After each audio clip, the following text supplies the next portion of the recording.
Hey gang, your boy Platt here, back for another Spirit Series video. We're still working our way through the world of rum. Today we're going to focus in on Overproof Rum. Now most of you out there, the minute I say that, think, oh, Bacardi 151. But there's a little more to Overproof Rums than just that. First, let's start with kind of a definition. Pretty much, Overproof Rum is any rum over 100 proof or 50% alcohol by volume. Now, there's an interesting little story about why these rums were created in the first place. It was done for economic purposes. I'll give you an oversimplified example. Let's say you are a distiller in Jamaica and you want to sell 200 gallons of rum to a buyer in London. You could fill two 100-gallon barrels with 80 proof rum, pay for them to be shipped to London, and given to your customer. But let's say the sailing vessel, like, well, we charge per 100-gallon barrel, so you gotta pay for two. Or you could take a 100-gallon barrel, fill it with 160 proof rum, ship that to London, tell your guy in London, hey, let's cut this with water down to 80 proof, and now we've got two 100-gallon barrels of 80 proof rum, but we only paid for shipping of one barrel. So just basic economics there. I'm sure at some point in time somebody in one of those vessels might have dipped their finger in and like, ooh, what is that? That's got a little kick to it. And maybe that's how those kind of took off at the time. Again, it's a little oversimplification of it. Probably back then they weren't necessarily being able to hit 160 proof, but again, you give them a point. Overproof rums have two kind of subcategories or two proof levels. There's a 114 proof level and then the 151 proof level. The first, the 114 proof level, are also known as Navy rums.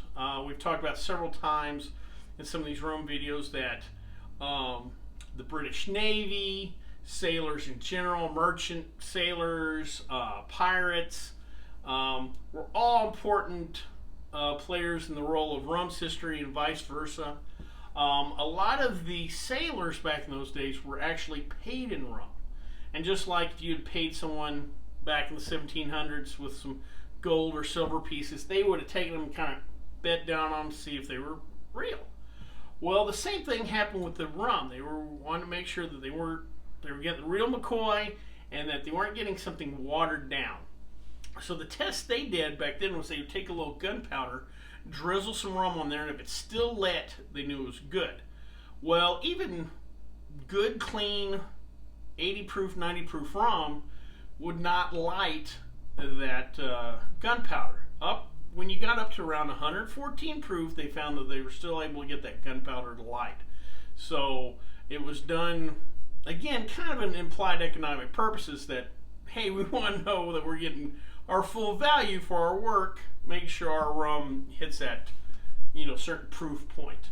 Nowadays, a good way to think about these Navy strength rums is they're similar to barrel proof whiskeys, or whiskeys that don't get cut coming out of the barrel. I remember years ago going to the Woodford Distillery in Kentucky, and I was lucky enough at the time to get to drink right out of the barrel. And it comes out around 130 proof or so. It's definitely going to burn at first, but the finish is unbelievable. You get so much of that wood. It's so much more complex. And again, these Navy rums, because they're not cutting them, you get to taste a lot of those complexities or whatever. These rums tend to be drank either neat or on the rocks. I mean, if you buy it, you can do whatever you want. If you wanted to throw in some cola or juice, that's fine. But these, again, tend to be on the rocks or neat. The next is the 151 proof level. Unconfirmed rumor, but some legends has it the reason these rums were created was some sailors, especially if you worked whaling vessels near the Arctic Circle or in the Antarctic, even some of the Navy strength rums were starting to freeze in such frigid temperatures there, so they needed something even higher proof. And I'm sure they appreciate the warm feeling that 151 proof gave to them. So that was rumors while they were created. 151 proof rums actually surged in popularity after the end of Prohibition and after the end of the Second World War. Cocktail culture came back after Prohibition. After World War II, you had a lot of people coming back, a lot of sailors coming back from Hawaii, serving in the Pacific. They came back. Tiki culture was taking off. And those tiki cocktails, if you've had them, you know there's plenty of juices, heavy, thick, sweet syrups.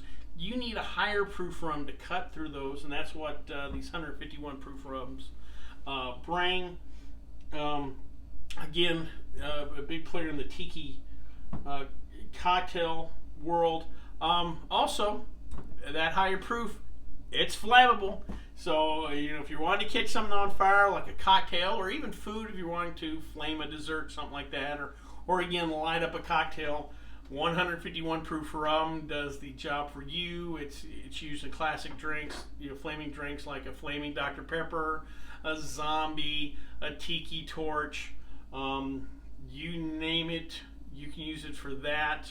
And again, its proof level helps it cut through a lot of those thick, sugary syrups in tiki drinks.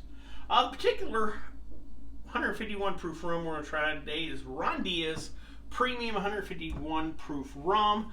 RonDiaz is a complete line of rums. They have a coconut rum, light rum, dark rum, gold rum, etc. They are owned by the Prestige Beverage Group based out of St. Paul, Minnesota.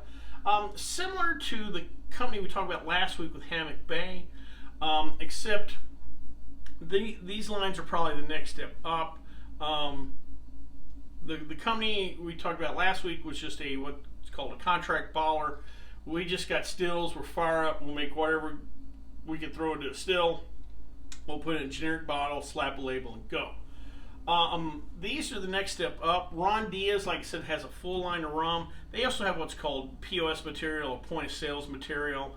You might see a display, an actual display in the liquor store. They're not just filling up that shelf. You might see RonDiaz in like a small chain restaurant be their line of rums, you know, dark rum, light rums, etc. What have you. Prestige Beverage also does, if you've never seen RonDiaz, they also do the Kinky Liqueur and the Kinky Vodka line of spirits, so you may recognize those names. Well, enough talking about it. Let's drink some Overproof Rum.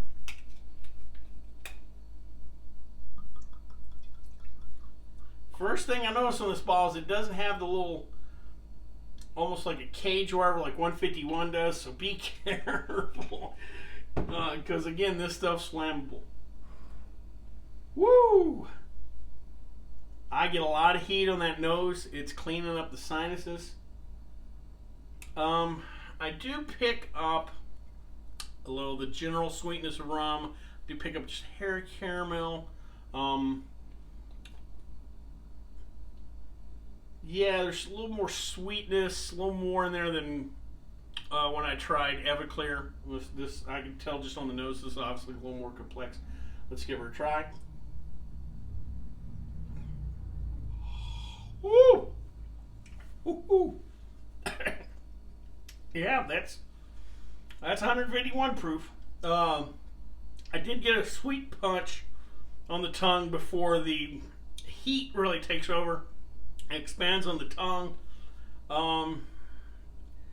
Yeah, I do pick up a little the caramel vanilla notes. Again, there's so much alcohol in this that those notes are just slight and they vanish with just the overall heat. That being said, I can tell that does the job. Yeah, float that on top of a Mai Tai or Hurricane or something like that. Give it a little extra oomph. That's another thing you could do with 151 proof rum. You don't necessarily have to set on fire, but you can float it on top. And again, that first drink, whoa, what have you. Well, I hope you liked this video. If you did, please subscribe down below. Also, please like the video because it lets YouTube know we're putting out good content. If you have any questions, comments, concerns, please leave them in the comment section. Or you can always contact me on the Twitter page. Until next time, bottoms up.